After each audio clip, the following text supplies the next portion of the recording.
क्षणापूर्वी भाजप मिंदे आणि दादांचं एक रिपोर्ट कार्ड हा त्यांनी प्रकाशित केलेला आहे. मला वाटतं नाव बदलून खरं तर आता महाराष्ट्र त्यांच्या रिपोर्ट कार्डचं डिपोर्ट कार्ड ठेवणार आहे. कारण अनेक गोष्टी या महाराष्ट्रातून गेल्या 2 वर्षात त्यांनी डिपोर्ट केलेल्या आहेत. मग ते उद्योग असो, आणि आपल्याला पुन्हा पुन्हा आठवण करून देईन कारण ही जखम फार झालेली आहे. मग ते वेदांता फॉक्सकॉन असेल, एअरबस टाटा असेल, बलरेग पार्क असेल, मेडिकल डिव्हाइस पार्क असेल, गिफ्ट सिटीचं पूर्ण जे इथून इंटरनॅशनल फायनान्शियल सर्व्हिसेस सेंटर जे भाजपने हलवलं होतं ते, डायमंड मार्केट असेल, अनेक गोष्टी इथून गुजरातकडे डिपोर्ट केलेल्या आहेत. आणि तसंच मी दसऱ्याच्या दिवशी जे बोललो की महाविकास आघाडीचं सरकार येताच आमच्या सर्वात महत्त्वाच्या 3 प्रायोरिटी राहतील जॉब्स, जॉब्स आणि जॉब्स, रोजगार, रोजगार आणि रोजगार. कारण रोजगार देखील महाराष्ट्रातून डिपोर्ट केलेले भाजपच्या राज्यात सगळीकडे दिसत आहे. हे जरी असलं आणि डिपोर्ट कार्ड जरी आमचं तयार असलं भाजपसाठी आणि एकनाथ शिंदेसाठी, तरी आपल्या लक्षात आणि मुंबईच्या लक्षात, महाराष्ट्राच्या लक्षात एक गोष्ट आणून द्यायची आहे की काल आचारसंहिता लागली आणि आपल्याला आठवत असेल मी हे सांगितलं होतं की अदानी समूहाचे सगळे GR त्यांच्या फायद्याचे जोपर्यंत प्रकाशित होत नाहीत तोपर्यंत आचारसंहिता काही लागू होत नाही. काल आचारसंहिता लागायच्या आधी देवनारचा एक मोठा भूखंड अदानी समूहाला दिलेला आहे. आणि एकंदर जर आपण पाहिलं तर गेल्या 2-3 महिन्यांमध्ये, खास करून लोकसभेनंतर, जुलै असेल, ऑगस्ट असेल, सप्टेंबर असेल आणि आता ऑक्टोबर, आणि खास करून ऑक्टोबरच्या काही महत्त्वाच्या त्यांच्या मंत्रिमंडळाच्या ज्या बैठका होत्या, प्रत्येक बैठकीत त्यांनी काही ना काहीतरी असं दाखवलं की आम्ही जनतेला काहीतरी देतोय. मग लाडकी बहीणची स्कीम असेल, पहिले जे 15 लाखाबद्दल बोलत होते आता 1500 बद्दल बोलत आहेत. सरकार चुकून जर आलं तर 15 रुपये देतील अशी ती लाडकी बहीण योजना. आणि मग दुसरं म्हणजे काल परवाकडे आपल्याला आठवत असेल, टोल, मुंबईचे जे 5 प्रवेशद्वार आहेत तिथे त्यांनी येणाऱ्या सगळ्या लाईट मोटर व्हेकलसाठी टोल माफ केलं. टोल होता किती? 45 रुपये, 50 रुपये. ठीक आहे, हे सगळं चांगलं, हे लोकांना वाटत असेल की काहीतरी आपल्या हातात मिळतंय. पण ह्याच गोष्टींचा आडोसा घेऊन ज्या भयानक गोष्टी ह्या खोके सरकारने केलेल्या आहेत त्या विचार करण्यासारख्या आहेत. आणि नक्की महाराष्ट्राने याच्यावर मतदानाच्या दिवशी विचार करणं गरजेचंच आहे. पण हे मी आपल्या माध्यमातून जनतेसमोर नेत आहे कारण हे भयानक प्रकार मुंबई आणि महाराष्ट्र लुटण्याचा हा सुरू आहे.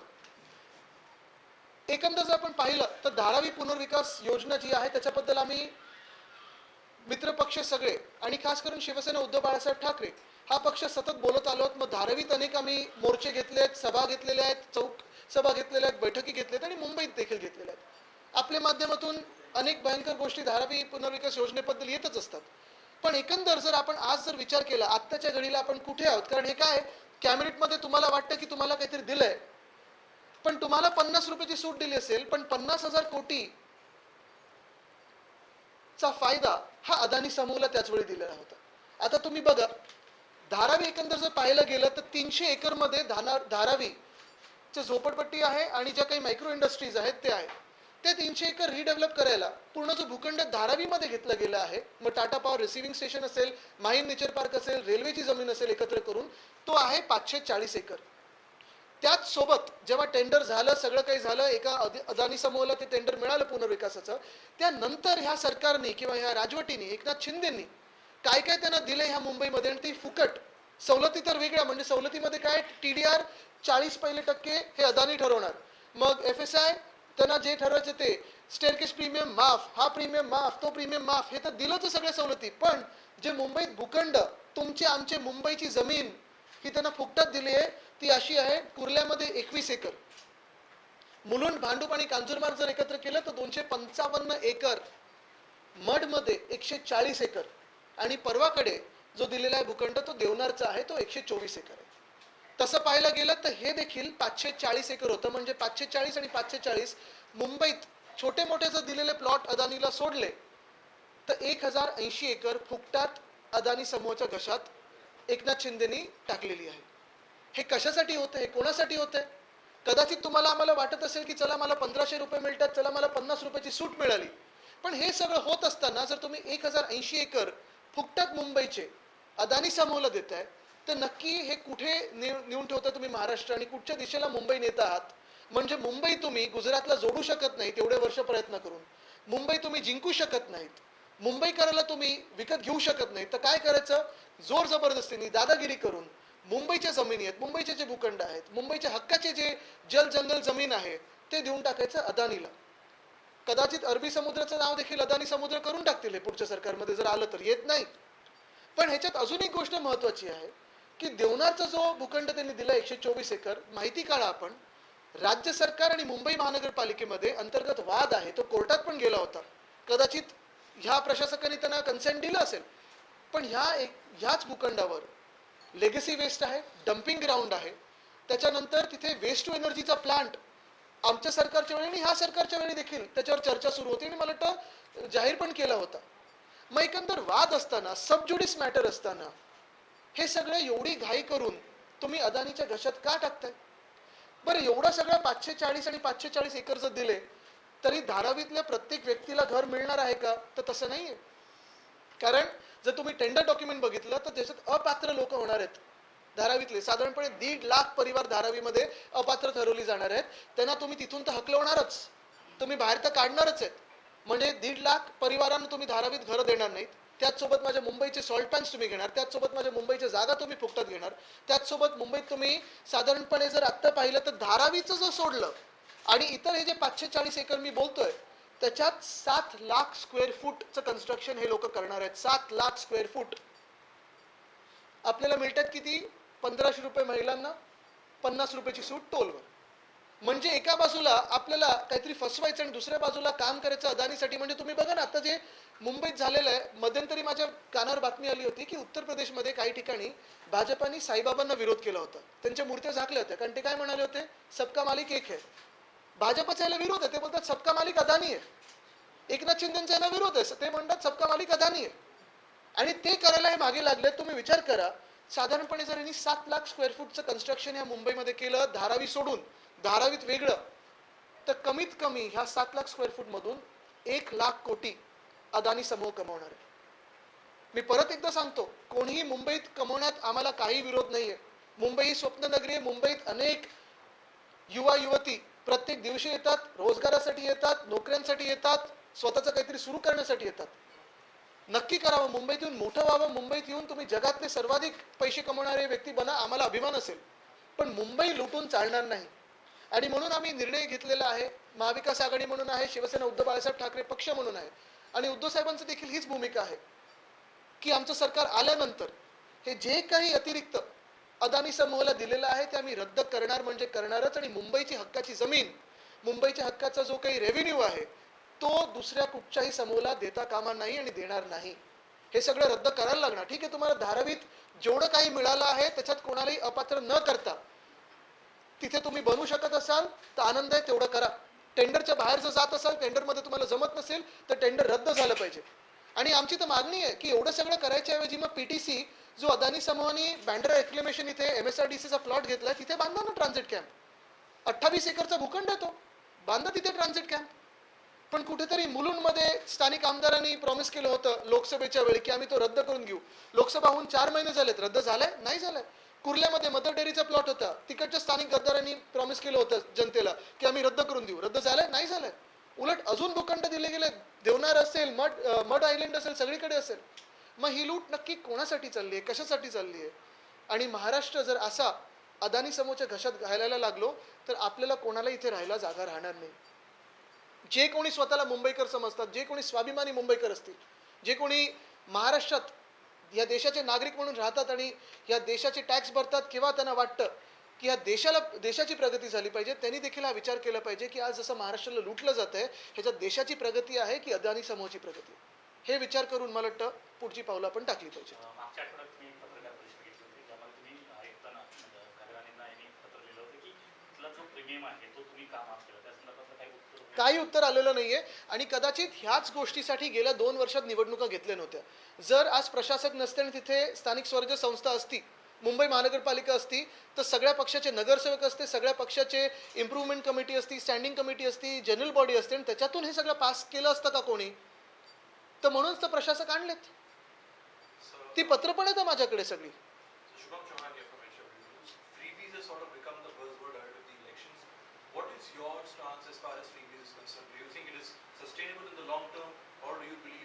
If all the contracts given to Eknath Shinde's favorite contractors are cancelled, then a welfare state is 100% possible. I would classify it as a welfare state more than a freebie. What is a freebie? Everything of Mumbai that is being given free of cost to Adani is a freebie.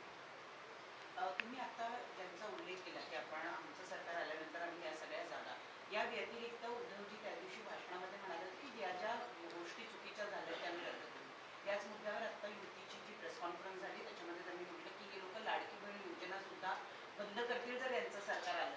आमचं नाव भाजप नाही आहे. आम्ही सांगितलेलं आहे की लाडकी बहीण आम्ही वाढीव देऊ आणि सुरक्षित बहीण देखील आणू. ह्याच भाजपनी स्वतःचे जे काही बलात्कारी लोक आहेत, अनेक लोक ज्यांनी महिलांवर अत्याचार केले, मग ते आपटे ते शाळेचे संस्थाचालक असतील किंवा अनेक लोक असतील, त्यांना वाचवण्यासाठी शक्ती कायदा आमच्या महाराष्ट्रात येऊ दिला नाही. पाठवलाय राष्ट्रपती महोदयांकडे, 4 वर्षापासून प्रलंबित आहे.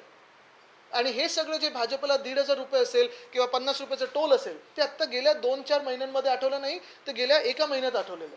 आदित्यजी, तुम्ही जे आता म्हणता आहात याच्यावरच एक मुद्दा देवेंद्र फडणवीस यांनी सुद्धा उपस्थित केला की एकीकडे तुम्ही म्हणताय की ही योजना फिजिबल नाही आहे किंवा कोण म्हणतंय? महाराष्ट्राची जी तिजोरी आहे ती रिकामी करून टाकलेली आहे. मग दुसरीकडे तुम्ही तुमच्या जे जाहीरनामा आहे त्याच्यामध्ये वाढीव पैसे देणार ते कुठून आणणार? मला वाटतं फडणवीस साहेबांनी आधी देखील अशा खूप फसव्या गोष्टी सांगून झालेल्या आहेत.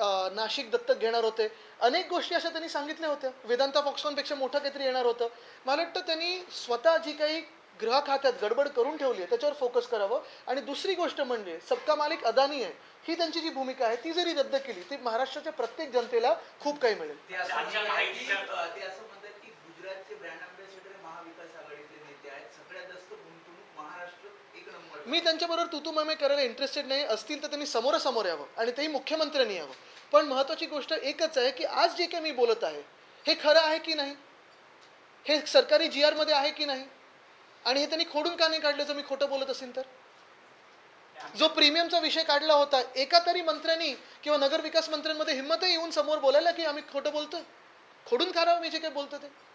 पत्रकार परिषदेमध्ये मुख्यमंत्र्यांनी देखील वारंवार एक मुद्दा उपस्थित केला की मागचं सरकार हे स्थगिती सरकार होतं. मेट्रो असू दे, ज्या सरकारबद्दल ते बोलतात निर्लज्जपणे, त्याच्यात ते 2.5 वर्ष मंत्री होते, नगरविकास खातं होतं.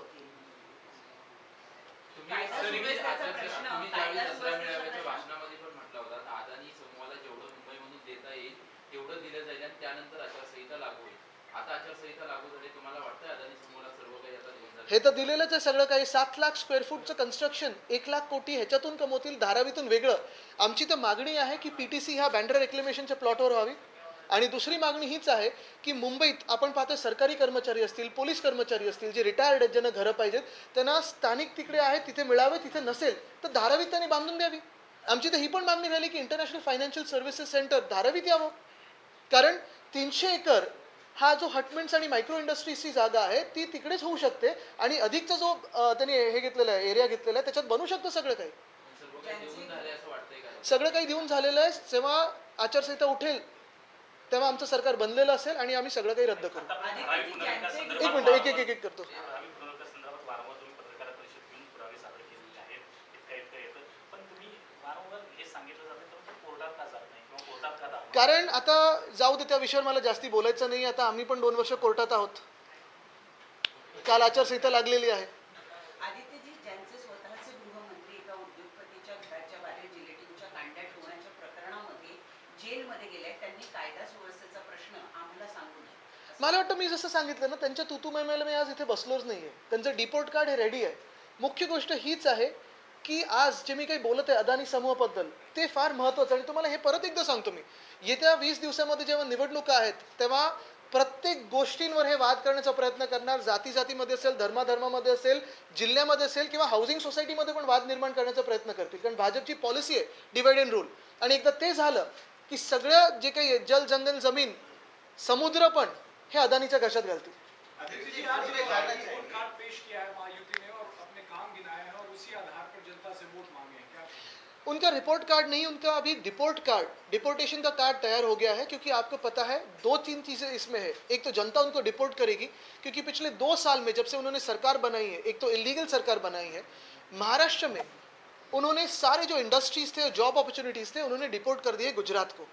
तो जनता ने अभी एकनाथ शिंदे और भाजपा का डिपोर्ट कार्ड तैयार किया है. चुनाव में दिखाई देगा उनका डिपोर्टेशन. फडणवीस साहब ने बोला कि हमने तो शंखनाद कहा और आप लोग ऐलान कर रहे हैं, तो हिंदी, उर्दू, मुझे लगता है कि यही बातों में फंसे हुए हैं और उनकी जो बातें हैं भाजपा में भी सुनाई देती है क्या, कोई सुनता है क्या, वो उस पर थोड़ा गौर करे या विचार करे, क्योंकि अभी गौर बोलूंगा तो वापस उनको दर्द हो जाएगा, तो मंथन करे, चिंतन करे। दशहरा रैली के दिन भी मनोज जी ने कहा था कि अगर सरकार बनेगी तो सारे जो भी नए टेंडर दिए गए हैं उसे रद्द किया जाएगा। आप भी लगातार ये मुद्दे को उठा रहे हैं। महाविकास आघाड़ी के लिए ये जो मुद्दा है ये कितना महत्वपूर्ण रहने वाला, अगर आप हिंदी में भी वो आगे बता सकें। ये जो अदानी को मुंबई की जगह दी गई है, क्या इसके ऊपर आप लोग चुनाव में ये बहुत बड़ा मुद्दा मैं दोहराता हूं क्योंकि ये बात काफ़ी महत्वपूर्ण है, पूरे देश के लिए है, हमारे राज्य के लिए, हमारे शहर के लिए है। मैंने ये पहले भी कहा था कि जब तक अदानी समूह को, अदानी ग्रुप को जो उनके मन में है वो मिलता नहीं है, जब तक जीआरएस इशू नहीं होते, तब तक हमारे स्टेट में, हमारे राज्य में आचार संहिता आएगी ही नहीं। और वैसे ही हुआ। अभी तक अगर आपने देखा होगा तो हर एक कैबिनेट के बैठक में बहुत सारे निर्णय ऐसे लिए गए हैं, किसी को कुछ महामंडल बना के दिया है, किसी को कुछ और बना के दिया है, जनता को बनाने की बात चल रही है। लेकिन उसी के कवर में, उसी के शील्ड में अगर आप देखें तो अदानी समूह को बहुत सारी चीजें दी है। धारावी का भूखंड की अगर आप सोचें तो धारावी में 300 एकड़ पे हटमेंट्स है, माइक्रो इंडस्ट्रीज है, उसके अलावा और एरिया दिया गया है, तो पूरा धारावी रीडेवलपमेंट प्रोजेक्ट जो है वो लगभग 540 एकड़ में बैठ जाता है। उसके बियॉन्ड जब टेंडर बना, उसके बियॉन्ड इंसेंटिव्स तो दिए गए, जैसे कि एफएसआई का इंसेंटिव हो, टीडीआर का इंसेंटिव हो, प्रीमियम का इंसेंटिव हो, बीएमसी जो प्रीमियम माफ करिए 5000 करोड़ का वो इंसेंटिव हो। लेकिन अभी जो अदानी समूह मांग रहा है वो अबव एंड बियॉन्ड टेंडर है। उसमें अगर आप देखें तो कुर्ला में 21 एकड़ मांगे है, वो दे दिया है। मुलुंड हो, भांडुप हो, कांजूर हो, उसमें 255 एकड़ मांगे है, वो दे दिया है। मड आइलैंड में 140 एकड़ दे दिया है। देवनार में 124 एकड़ जो सबजुडिस है, जो मामला कलेक्टर और बीएमसी का डिस्प्यूट है, वो भी बिना पूछे दे दिया है। यानी अगर आप देखें तो इसमें भाजपा हो, एकनाथ शिंदे हो, उनकी भूमिका एक ही है, सबका मालिक अदानी। साईं बाबा कहते थे सबका मालिक एक है, वैसे ही बीजेपी और एकनाथ शिंदे जो कभी कभी साईं बाबा का विरोध करते हैं, किसी राज्य में विरोध किया है भाजपा ने, उन्होंने कहा है कि सबका मालिक अदानी है। धारावी के 540 एकड़ और ये जो अन्य मुंबई के 540 एकड़ अगर आप एक साथ करें तो 1080 एकड़, इतनी सारी जगह फ्री ऑफ कॉस्ट अदानी को दे दिए। क्यों? ताकि धारावी में रीडेवलपमेंट हो। और उसी धारावी में लगभग 1.5 लाख फैमिलीज को ये इनएलिजिबल ठहराएंगे, उनको घर नहीं देंगे, उनको बाहर किसी दूसरे, एक तो हाउसिंग में जाओ या फिर हम जो बना रहे हैं वहाँ रेंटल पे आओ या फिर वहाँ कंस्ट्रक्शन कॉस्ट पे खरीदो। अच्छा, बात ये होती है कि 540 एकड़ जो धारावी की सेवा दिए हैं, अलग दिए हैं, उस 540 एकड़ में लगभग 7 लाख स्क्वायर फुट इतना कंस्ट्रक्शन हो सकता है और उसी से 1 लाख करोड़ तक ये पैसे कमा सकते हैं। कोई पैसे कमाए, कोई बड़ा हो जाए, कोई दुनिया में सबसे अमीर बन जाए, कोई कुछ भी तरक्की करे, कोई हमें दिक्कत नहीं है, लेकिन मुंबई को लूट के नहीं होना चाहिए और इसे हमारा विरोध है। हम यही बात कहना चाहते हैं कि जब हमारी सरकार बनेगी 1 महीने में, तो ये सारे जो incentives above end beyond tender है वो तो हम कैंसिल करेंगे। आरटीआय में ये पता चला कॉन्ट्रॅक्ट रद्द करायचं बोलतोय आपण, पण मात्र ज्यांना कॉन्ट्रॅक्ट दिले त्यांना 10% रक्कम देखील दिली जाते। ज्यावेळी रस्ते कॉन्क्रिटीकरणाचा ज्यावेळी आपण ॲडव्हान्स मोबिलायझेशन, आपल्याला आठवत असेल मी जो 16,000 कोटीचं टेंडर बद्दल बोललो, त्यांना कोर्टात एमएमआरडीला मान्य करायला लागलं आणि 20 दिवसाचे 60 दिवस करायला लागले। दुसरा कॉन्ट्रॅक्ट जो दिला त्यांनी सेंट लुशिया मधली बँक आहे, जरा माहिती काढा त्या बँकला आरबीआयची मान्यता प्राप्त आहे का? पण हे आपले जनतेचे पैसे भलत्या बँकेच्या गॅरंटीवर त्यांनी देऊन ठेवलेत। हेच मी सांगतोय की आमचं सरकार आल्यानंतर एमएमआरडी असो, बीएमसी असो, पीएमआरडी असो, नाशिक असो, नागपूर असो, सगळीकडे आम्ही सखोल चौकशी करू आणि जो कोणी दोषी असेल त्याला आम्ही आत टाकू। आपकी सरकार थी तब कई ऐसे प्रोजेक्ट जिसको आपकी तरफ से मंजूरी नहीं मिली थी, जिसके बाद हमने सारी चीजों को गुजरात शिफ्ट किया है और उनका ये भी कहना है कि यहाँ पर मुंबई में जितना भी विकास हुआ है वो हमारी सरकार ने किया है, विकास की आघाड़ी सरकार ने लूटने का काम किया है। तो इस सरकार को भी हमारी मान्यता नहीं है, तो क्या ये सरकार भी गुजरात शिफ्ट कर देंगे ये लोग?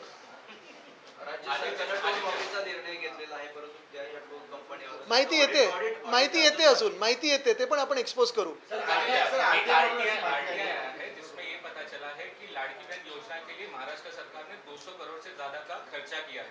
इसको पब्लिसिटी और बिल्कुल, अगर यही पैसा बचाते और लाड़की बहन को देते तो बढ़त तो उसमें हो जाती थी। वो महाझूठी है, महायुति नहीं है। लाड़की बहन और मुंबई में जो टोल माफ किया गया है, इसका जवाब आप लोगों के पास नहीं है, इस वजह से आप लोगों पे हमला और हमारे पास हम तो ये बहुत ही लाजवाब काम करते आए, क्योंकि ये इसका जवाब किसके पास है फिर? अदानी का जो घोटाला हुआ है, मुंबई की जो लूट हुई है, महाराष्ट्र की जो लूट हुई है, उसका जवाब किसके पास है? और अगर जवाब ही चाहिए तो आज भी मैं पूछता हूं इलीगल सीएम से, चलो बैठो, यहां मातोश्री में तो आ नहीं सकते वो, लेकिन जहां बुलाए चलो कहीं रास्ते पे बैठ जाते, हाईवे पे बैठ जाते, टोल नाके के ऊपर बैठ जाते और बहस करते। वो ये भी कह रहे हैं कि आप अडानी पे रोज रोज हमला करते हैं, लेकिन आपकी इंडिया गाड़ी में नहीं, उनका तो मानना एक ही है ना, सबका मालिक अदानी है। तो ऐसे पार्टनर्स हैं जो उनके साथ महायुतीचं सरकार स्थापन करताना आम्ही मोठ्या मोठ्या गोष्टींचा त्याग केला, आमच्याकडे जास्त आमदार असून देखील आम्ही तुम्हाला मुख्यमंत्री पद दिलं, तर आता या विधानसभेला तुम्ही समजूतदारपणा दाखवा असं अमित शाह मुख्यमंत्र्यांना कालच्या बैठकीत. मला वाटतं हे त्यांचा अंतर्गत वाद आहे, त्यांच्याकडून मुख्यमंत्र्यांचा चेहरा कोण, कारण काही काही लोक लाडकी बहीणच्या समोर मुख्यमंत्री पण हल्ली लावत नाहीत, तर एकमेकांचे ते खरोखर लाडके आहेत का? आणि आता एवढी भांडण आहेत, तुम्ही बघा नंतर किती भांडण होती. ठीक आहे, मला वाटतं एक महत्त्वाचं परत एकदा मी सगळ्यांना हेच सांगतो की आपण पण हे जी काही लूट होते मुंबईची, त्रयस्थपणे विचार करावा, अभ्यास करावा, आणि खरोखर मुंबईकर म्हणून तुम्हाला, महाराष्ट्र म्हणून जे काही होतंय, या देशाचे नागरिक म्हणून तुम्हाला जे काही होतंय ते पटतंय का, ह्याच्यावर आपण विचार करावा. आदित्य, धन्यवाद. एक शेवटचा प्रश्न. तुम्ही हा जो अदानीचा मुद्दा घेतलेला आहे त्याच्या जर विरुद्ध बघितलं तर वर्सेस बघितलं तर देश लाडकी बहीण किंवा टोल मुक्त मुंबई आणि असे भरपूर पॉप्युलर मूव्ज आहेत, तर तुम्हाला काय वाटतं की किती रेझोनेट होईल? कारण मला वाटतं आपल्याला माहिती आहे टोलचा तर आता मागे निर्णय होणारच, आम्ही रद्द करणार म्हणजे फिरवणार नाही, जसं आहे तसं आहे, बरोबर आहे. पण दुसरी गोष्ट, लाडकी बहीणला आम्ही वाढीव देऊ, जो खर्च यांनी सगळा ॲडव्हर्टाईजमध्ये केला आहे, स्वतःचा चेहरा सगळीकडे पेस्ट करण्यात केलेला आहे, तिथून असेल, ह्यांचे लाडके कॉन्ट्रॅक्टर्स आहे, तिथून पैसा वळवता येईल. इथे आपण पाहतोय ही जी लूट चालली आहे, ही काही महिलांना 1,500 रुपये देण्यासाठी नाही चालली, ही काही टोल माफ केली म्हणून नाही चालली, ही लूट जी आहे, जे बँका हे रिकामं करतात, जे तिजोरे रिकामं करतायत, ती एवढ्यासाठीच चालली आहे कारण ह्यांचे जे आवडते कॉन्ट्रॅक्टर्स आहेत त्यांच्या खिशात पैसे जावे, ज्याच्यातून ह्यांचे खोके भरतात.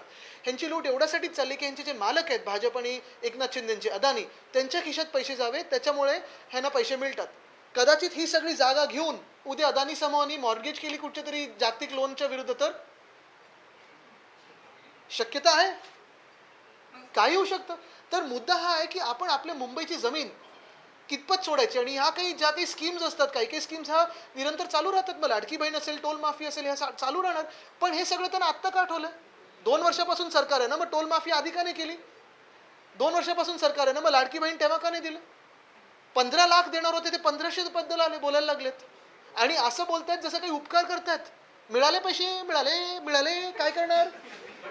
त्याच्यातून तुम्ही विचार करा, आज जी महागाई आहे त्याच्या विरुद्ध किती पैसे मिळतात. टोलमाफीविषयी निवेदन देताना त्यांनी म्हटलं होतं की 2027 पर्यंत टोलमाफी देणं शक्य नाही कारण की आर्थिक बोजा जास्त आहे. आता तुम्ही त्यांचेच स्टेटमेंट आमच्यात असताना आणि त्यांच्यात गेल्यानंतर हे किती पातळी नाटक होऊ शकेल हे तुम्ही ठरवा. तुमचं सरकार